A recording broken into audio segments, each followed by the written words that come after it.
ದರ್ಶನ್ ತಮಗೆ ಬೆನ್ನು ಮೂಳೆಯ ಸರ್ಜರಿ, ಬೆನ್ನಿನ ಸರ್ಜರಿ ಆಗಬೇಕಾಗಿದೆ ತುರ್ತಾಗಿ, ಇಲ್ಲದೇ ಇದ್ದರೆ ತಾನು ಪಾರ್ಶ್ವವಾಯುವಿಗೆ ತುತ್ತಾಗುವಂಥ ಚಾನ್ಸಸ್ ಕೂಡ ಇದೆ ಅಂತ ಹೇಳಿ ಹೈಕೋರ್ಟಲ್ಲಿ ಬೇಲ್ ಅರ್ಜಿಯನ್ನು ಹಾಕ್ಕೊಂಡು 6 ವಾರಗಳ ಕಾಲದ ಮಧ್ಯಂತರ ಜಾಮೀನನ್ನು ಕೂಡ ಪಡ್ಕೊಂಡಿದ್ರು. ಆದರೆ ಈಗ ಯಾಕೋ 5ನೇ ವಾರ ಮುಗಿತಾ ಬರ್ತಾ ಇದ್ದಂತೆಯೇ ದರ್ಶನ್ ಅವರ ವರಸೆ ಚೇಂಜ್ ಆಗಿದೆ. ಒಂದು ಕಡೆ ನಮಗಿನ್ನೂ ಕೂಡ ಈ ಜಾಮೀನಿನ ಅವಧಿಯನ್ನು ವಿಸ್ತರಿಸಿ ಕೊಡಬೇಕು ತಾವು ನ್ಯಾಯಾಧೀಶರೇ ಅಂಥೇಳಿ ಕೇಳ್ಕೊಳ್ತಾ ಇದ್ದಾರೆ. ಹಾಗಾಗಿ ಇದನ್ನು ವಿಸ್ತರಿಸಬೇಕಾ ಬೇಡವಾ ಅನ್ನೋ ವಿಚಾರ ಬಂದಾಗ ಇದಕ್ಕೆ SPP ಅವ್ರ ವಾದ ಕೂಡ ನಾವು ಕೇಳಬೇಕಾಗತ್ತೆ. ದರ್ಶನ್ಗೆ ಒಂದು ಹಂತಕ್ಕೆ ಇವತ್ತು ಕೂಡ ನಿರಾಸೆಯಾಗಿದೆ ಅಂತ ಹೇಳಬಹುದು. ಇವತ್ತು ಕೂಡ ನಟ ದರ್ಶನ್ಗೆ ಜಾಮೀನು ಭಾಗ್ಯ ಇಲ್ಲ. ದರ್ಶನ್ ಜಾಮೀನು ಅರ್ಜಿಯನ್ನು ವಿಚಾರಣೆ ಮುಂದೂಡಿಕೆ ಮಾಡಲಾಗಿದೆ. ಸೋಮವಾರ ಮಧ್ಯಾಹ್ನ 2:30 ಇದರ ಒಂದು ವಿಚಾರಣೆಯನ್ನು ಮುಂದೂಡಿಕೆ ಮಾಡಲಾಗಿದೆ. ಮಧ್ಯಂತರ ಜಾಮೀನು ವಿಸ್ತರಣೆ ಅರ್ಜಿ ವಿಚಾರಣೆ ಕೂಡ ಮುಂದೂಡಿಕೆ ಆಗುತ್ತೆ. ಸರ್ಜರಿಗೋಸ್ಕರ ಮಧ್ಯಂತರ ಜಾಮೀನು ವಿಸ್ತರಣೆಗೆ ಅರ್ಜಿ ಹಾಕೊಂಡಿದ್ದು ದರ್ಶನ್. 2 ಅರ್ಜಿ ವಿಚಾರಣೆಯನ್ನು ಸೋಮವಾರಕ್ಕೆ ಮುಂದೂಡಿದೆ ಹೈಕೋರ್ಟ್. ಜಾಮೀನಿಗೆ ಬಲವಾಗಿ ತೀವ್ರವಾಗಿ ಆಕ್ಷೇಪವನ್ನು ವ್ಯಕ್ತಪಡಿಸಿದ್ದಾರೆ SPP ಪ್ರಸನ್ನಕುಮಾರ್. ದರ್ಶನ್ಗೆ ಯಾವುದೇ ಕಾರಣಕ್ಕೂ ಜಾಮೀನು ಕೊಡಲೇಬಾರದು ಅಂತ ಹೇಳಿ SPP ಅವರ ವಾದ ಇತ್ತು. ವಾದವನ್ನು ಆಲಿಸಿದ ಮೇಲೆ ವಿಚಾರಣೆ ಸೋಮವಾರಕ್ಕೆ ಮುಂದೂಡಿದೆ ಹೈಕೋರ್ಟ್. ಅಂದರೆ ಇವತ್ತೇ ಎಲ್ಲ ಮುಗಿಬೇಕು ಅಂತ ಹೈಕೋರ್ಟ್ ಹೇಳಿತ್ತು. SPP ಅವರ ವಾದ ಏನಿದ್ರೂ ಕೂಡ ಇವತ್ತು ಮುಗಿದು ಹೋಗಲಿ ಅಂತ ಹೇಳಿ. ಆದರೆ SPP ಅವರು ಸುಮಾರು 1 ಗಂಟೆಯ ಕಾಲದ ವಾದವನ್ನು ಅವರು ಮಂಡಿಸ್ತಾರೆ. ಮಂಡಿಸಿದ ಮೇಲೆ ಇಲ್ಲ, ನಾವು ಇದನ್ನು ಮತ್ತೆ ಸೋಮವಾರಕ್ಕೆ ಇದನ್ನು ಮುಂದೂಡೋಣ ಅಂತ ಹೇಳಿ ಹೈಕೋರ್ಟ್ ಸೋಮವಾರಕ್ಕೆ ಮುಂದೂಡಿದೆ. ಇನ್ನು ಆಯಿತು, ಈಗ ನಾಗೇಶ್ ಅವರ ವಾದವನ್ನೆಲ್ಲ ಕೇಳಿತ್ತು. ಇವತ್ತು SPP ಅವರು ಏನು ವಾದ ಮಾಡಿದ್ರು ಅನ್ನೋದು ಕೂಡ ಇಂಟ್ರೆಸ್ಟಿಂಗ್ ಪಾಯಿಂಟ್ ಇದೆ ಇಲ್ಲಿ. ನೋಡಿ ಸ್ವಾಮಿ, ದರ್ಶನ್ ಅವರಿಗೆ ಅನಾರೋಗ್ಯದ ಹಿನ್ನೆಲೆ, ಆ ಕಾರಣಕ್ಕೇ ಅದನ್ನು ಕಾರಣವನ್ನು ಮುಂದೆ ಮಾಡಿ ಹೈಕೋರ್ಟಲ್ಲಿ ಅವರು ಮಧ್ಯಂತರ ಜಾಮೀನು ಪಡ್ಕೊಂಡ್ರು. ಜೈಲಲ್ಲಿದ್ದಾಗ ಇನ್ನೇನು ಆಪರೇಷನ್ ಆಗದೇ ಇದ್ದರೆ ತಮಗೆ ಪಾರ್ಶ್ವವಾಯು ಆಗೇ ಬಿಡುತ್ತೆ ಅಂತ ಹೇಳಿಕೊಂಡೇ ಅವರು ಬೇಲನ್ನು ಪಡ್ಕೊಂಡ್ರು. ಈಗ 5 ವಾರ ಆದಮೇಲೆ ಹೇಳ್ತಾ ಇದ್ದಾರೆ BPಯಲ್ಲಿ ವ್ಯತ್ಯಾಸವಾಗ್ತಾ ಇದೆ, ಅದಕ್ಕೆ ಆಪರೇಷನ್ ಮಾಡ್ತಾ ಇಲ್ಲ ಅಂಥೇಳಿ. ಯಾವ ಥರ ಇದನ್ನು ನಾವು ನಂಬೋಣ? ₹2.25 ಸ್ವಾಮಿ, ₹2.25 ಕೊಟ್ಟರೆ BP ಮಾತ್ರೆ ಒಂದು ಕೊಡ್ತಾರೆ, BP ಕಂಟ್ರೋಲ್ಗೆ ಬಂದುಬಿಡುತ್ತೆ ಅಂತ ನಾನು ಸಂಪರ್ಕ ಮಾಡಿದಂಥ ವೈದ್ಯರು BPಗೆ ಸಂಬಂಧಪಟ್ಟಂತೆ ಮಾಹಿತಿ ಕೇಳಿದಾಗ ಅವರು ನನಗೆ ಈ ವಿಷಯವನ್ನು ಹೇಳಿದ್ದಾರೆ. ₹2.25 ಅದರ ಔಷಧಿ ತಗೊಂಡ ತಕ್ಷಣವೇ BP ನಿಯಂತ್ರಣಕ್ಕೆ ಬರ್ತಾರೆ ಅಂತ ಹೇಳಿದ್ದಾರೆ. ಇವರು ನೋಡಿದ್ರೆ 5 ವಾರಗಳಿಂದನೂ ಕೂಡ ಆಸ್ಪತ್ರೆಯಲ್ಲಿದ್ದು ಈಗ ಈ ಥರದ್ದು ಮತ್ತೆ ವಿಸ್ತರಿಸಿ ಅಂತ ಕೇಳ್ತಾ ಇದ್ದಾರಲ್ಲ, ಹೇಗೆ?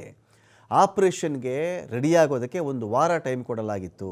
ಆದರೆ ಸರ್ಜರಿಗೆ 20 ದಿನಗಳಿಂದ ತಯಾರಿ ಮಾಡ್ಕೊಳ್ತಾನೇ ಇದ್ದಾರೆ ಸ್ವಾಮಿಯವರು. ಒಂದೇ ಒಂದು ವಾರದಲ್ಲಿ ಆ್ಯಸ್ ಇಫ್ ಆಪ್ರೇಷನ್ ಆಗೇ ಬಿಡುವ ರೀತಿಯಲ್ಲಿ ಇವರೇ ಮಾತಾಡ್ತಾ ಇದ್ದರು. ಟೈಮ್ ಕೂಡ ಕೊಡಲಾಗಿತ್ತು. ಸರ್ಜರಿಗೆ ಇವ್ರು ನೋಡಿ 20 ದಿನಗಳಿಂದ ಟ್ರೈ ಮಾಡ್ತಾನೇ ಇದ್ದಾರೆ, ತಯಾರಿ ಮಾಡ್ತಾನೇ ಇದ್ದಾರೆ. 5ನೇ ವಾರ ಆದರೂ ಕೂಡ ಸರ್ಜರಿಗೆ ತಯಾರಿ ಮಾಡ್ತಾ ಇದ್ದಾರೆ ಅಂತ ಹೇಳ್ತಾರೆ. 5 ವಾರ ಕಳೆದರೂ ಬರೀ ಫಿಸಿಯೋಥೆರಪಿ ಮಾಡಲಾಗ್ತಾ ಇದೆ ಇಲ್ಲಿ. ಈಗ ಏನೂ ಆಗಲ್ವಾ ದರ್ಶನ್ ಅವ್ರಿಗೆ?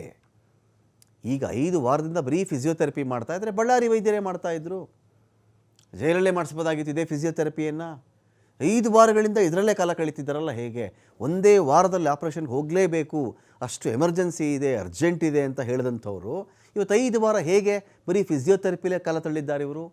ಶೀಘ್ರವೇ ಸರ್ಜರಿ ಆಗಿಬಿಡುತ್ತೇನೋ ಅಂಥೇಳಿ ನಾವು ಕೂಡ ಕಾಯ್ತಾ ಇದ್ವಿ, ಆದರೆ ಮಾಡಿಲ್ಲ. ಫಿಸಿಯೋಥೆರಪಿಯನ್ನು ಜೈಲಲ್ಲೇ ಮಾಡಬಹುದಾಗಿತ್ತು. ಏನು ಜೈಲಲ್ಲಿ ಮಾಡೋಕ್ಕಾಗ್ತಿರಲ್ಲ ಫಿಸಿಯೋಥೆರಪಿಯನ್ನು?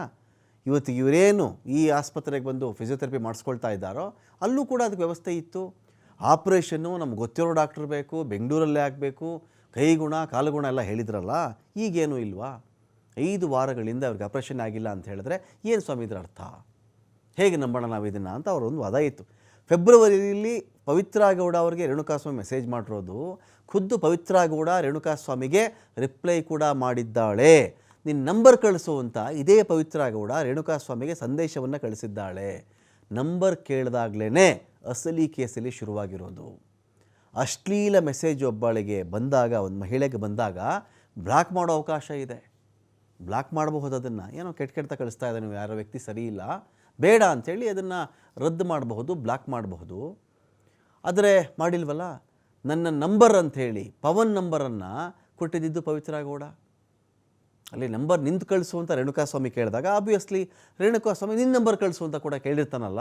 ಆಗ ಇದೇ ಪವಿತ್ರ ಗೌಡ ಏನು ಮಾಡಿರೋದು, ತನ್ನ ನಂಬರನ್ನು ಕೊಡದೆ ಪವನ್ ನಂಬರ್ ಕೊಟ್ಬಿಟ್ಟು ಪವಿತ್ರ ಗೌಡಳಂತೆಯೇ ನೀನು ಮೆಸೇಜ್ ಮಾಡಪ್ಪ ಅಂತ ಹೇಳಿರೋದು. ಪವಿತ್ರ ಬಳಿಕ ಪವನ್ ಮೊಬೈಲ್ನಿಂದನೇ ಈ ಮೆಸೇಜ್ ಹೋಗುತ್ತೆ, ಪವನ್ನಿಂದ. ಅವನೇನು ತಿಳ್ಕೊತಾನೆ ರೇಣುಕಾಸ್ವಾಮಿ ಆ ಕಡೆಯಿಂದ ನನಗೆ ಪವಿತ್ರ ಗೌಡನೇ ಮೆಸೇಜ್ ಮಾಡ್ತಾ ಇದ್ದಾಳೆ, ಬಿಕಾಸ್ ಅವಳೇ ಕೊಟ್ಟಂಥ ನಂಬರ್ ಇದು ಅಂತ ಅವ್ನು ತಿಳ್ಕೊಳ್ತಾನೆ. ರೇಣುಕಾಸ್ವಾಮಿನ ನಂಬಿಸೋಕ್ಕೆ ಫೋನ್ನಲ್ಲಿ ಇದೇ ಪವಿತ್ರ ಮಾತನಾಡ್ತಾಳೆ. 6/6/2024 ಏನು ಅವನು ಪ್ರಾಣ ಪಕ್ಷಿ ಹಾರು ಹೋಗೋಕ್ಕೆ ಒಂದು 48 ಗಂಟೆ ಟೈಮ್ ಇತ್ತು ಅಂದ್ಕೊಳ್ಳಿ.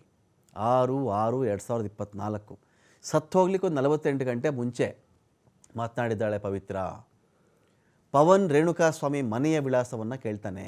ನಿನ್ನ ಮನೆ ಅಡ್ರೆಸ್ ಎಲ್ಲಿದೆ ಹೇಳು ಅಂತಾನೆ. 7/6/2024 ಚಿತ್ರದುರ್ಗದ ಕೋರ್ಟ್ ಇದೆಯಲ್ಲ ಅಲ್ಲಿದೆ ನನ್ನ ಮನೆ ಅಂತ ಅವನು ಹೇಳೇ ಬಿಡ್ತಾನೆ. ಅದು ಅವನಿಗೆ ಮರಣ ಮುಹೂರ್ತ, ಅದು ಮರಣ ಮುಹೂರ್ತ ಫಿಕ್ಸ್ ಆಯಿತು ಅಂತ.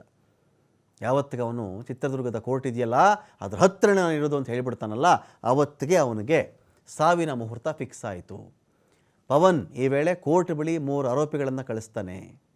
ಆರೋಪಿಗಳು ಕೋರ್ಟ್ ಬಳಿ ಹೋಗಿರುವುದಕ್ಕೆ ತಾಂತ್ರಿಕ ಸಾಕ್ಷಿ. ಇದೇ ಪವನ್ ಏನು ಮಾಡ್ತಾನೆ, ಕೋರ್ಟ್ ಹತ್ರ ಅವನ ಮನೆ ಇದೆಯಂತ ನೋಡಿ ಪವನ್ದು ಅಂದರೆ ರೇಣುಕಾಸ್ವಾಮಿಯದ್ದು ಅಂಥೇಳಿ ಪವನ್ ಏನು ಮಾಡ್ತಾನೆ, 3 ಆರೋಪಿಗಳು ಕಳಿಸ್ಕೊಡ್ತಾನೆ. ಅಲ್ಲಿ ಆರೋಪಿಗಳು ಏನು ಮಾಡ್ತಾರೆ, ಕೋರ್ಟ್ ಬಳಿ ಹೋಗಿರುವುದಕ್ಕೆ ಟೆಕ್ನಿಕಲ್ ಎವಿಡೆನ್ಸ್ ನಮ್ಮ ಬಳಿ ಇದೆ ಸ್ವಾಮಿ, ಮೊಬೈಲ್ನ ಲ್ಯಾಂಗಿಟ್ಯೂಡ್ ಲ್ಯಾಟಿಟ್ಯೂಡ್ ಈ ಸಾಕ್ಷ್ಯ ಕೂಡ ಇದೆ, ಅಕ್ಷಾಂಶ ರೇಖಾಂಶದ ಸಾಕ್ಷ್ಯವನ್ನು ಕೂಡ ನಾವು ಇಟ್ಕೊಂಡಿದ್ದೀವಿ.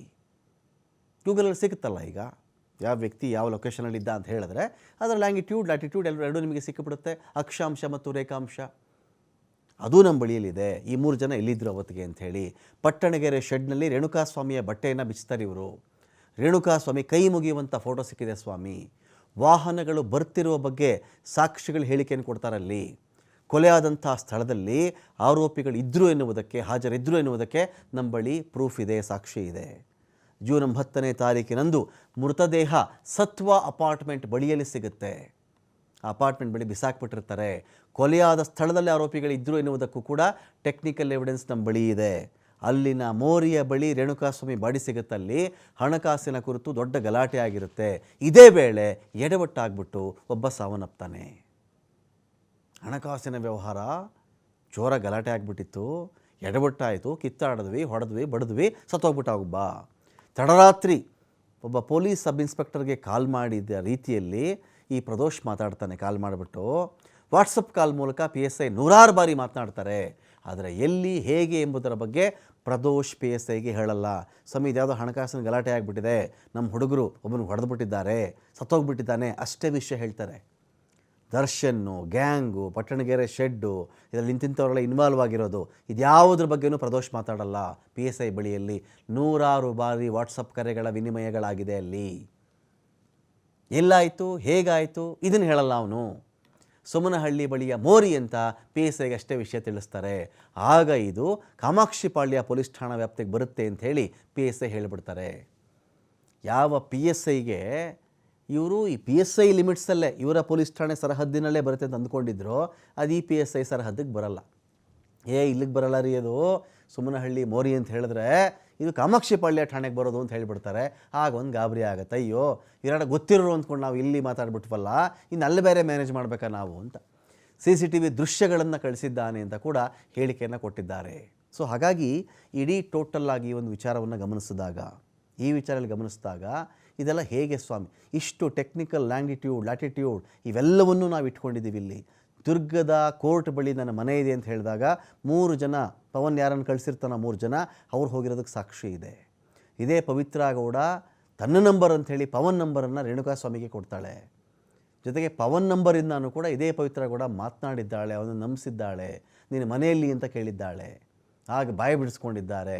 ಅವನ ಮನೆಯಲ್ಲಿ ಅಂತ ಹೇಳ್ತಾನೆ. ಹೇಳಿದ ಮೇಲೆ ಅವನ್ನ ಚಿತ್ರದುರ್ಗದಿಂದ ಬೆಂಗಳೂರಿಗೆ ಕರೆಸುವುದು ಹೇಗೆ, ಈ ರೇಣುಕಾಸ್ವಾಮಿ ಎನ್ನುವ ಜೀವಿಯನ್ನು ಬೆಂಗಳೂರಿನ ದಾರಿ ಹಿಡಿಸೋದು ಹೇಗೆ ಅಂತ ಪ್ಲಾನ್ ಮಾಡ್ಕೊಳ್ತಾರೆ. ಅಲ್ಲಿದ್ದಂತಹ ಸಂಘದ ಅಧ್ಯಕ್ಷ ಇರ್ತಾನಲ್ಲ, ಅವನ ಮೂಲಕ ಅವನನ್ನು ಕರ್ಕೊಂಡ್ಬರುವಂಥ ಒಂದು ಪ್ಲಾನ್ ಮಾಡಿಕೊಂಡು ಕರ್ಕೊಂಡು ಬಂದಿದ್ದಾರೆ. ಇಂಥ ಸಂಚು ಮಾಡಿದ್ದಾರೆ ಇವರು. ಇದೇನೋ BP ಕತೆ ಹೇಳ್ತಾ ಇದ್ದಾರೆ ಇವರು. 2 ರೂಪಾಯಿ BP ಮಾತ್ರೆ ತೊಗೊಂಡ್ರೆ BP ಕಂಟ್ರೋಲಿಗೆ ಬರುತ್ತೆ ಅಂತ ನನಗೆ ಗೊತ್ತಿರ್ತಕ್ಕಂಥ ವೈದ್ಯರು ಹೇಳಿದ್ದಾರೆ. 5 ವಾರದಿಂದ ಫಿಸಿಯೋಥೆರಪಿನ ಇವ್ರದ್ದು. 5 ವಾರ ಪಾರ್ಶ್ವವಾಯು ಆಗಿಬಿಡುತ್ತೆ, ಹಾಗೆ ಹೀಗೆ ಗಂಭೀರ ವಿಚಾರ, ಇದು ಜೀವಕ್ಕೆ ಆಪತ್ತಿದೆ, ಇದೆಲ್ಲ ಹೇಳಿ ಬೇಲ್ ತೊಗೊಂಡ್ರಲ್ಲ. 5 ವಾರದಿಂದ ಹಾಗಾದರೆ ಫಿಸಿಯೋಥೆರಪಿ ಆಗಿದ್ದಿದ್ರೆ ಬಳ್ಳಾರಿಯಲ್ಲೇ ಮಾಡಿಸ್ಬಹುದಾಗಿತ್ತಲ್ಲ, ಇದನ್ನು ಯಾಕೆ ಮಾಡಿಸಿಲ್ಲ? ಎಲ್ಲವನ್ನು ಕೂಡ ಪ್ರಸನ್ನಕುಮಾರ್ ಅವರು ತಾವು ಇವ್ರಿಗೆ ಬೇಲ್ ಯಾಕೆ ಕೊಡಬಾರ್ದು ಅನ್ನೋ ವಿಷಯವನ್ನು ಮಂಡಿಸ್ತಾ ಇಷ್ಟು ವಿಷಯವನ್ನು ಹೇಳಿದ್ದಾರೆ.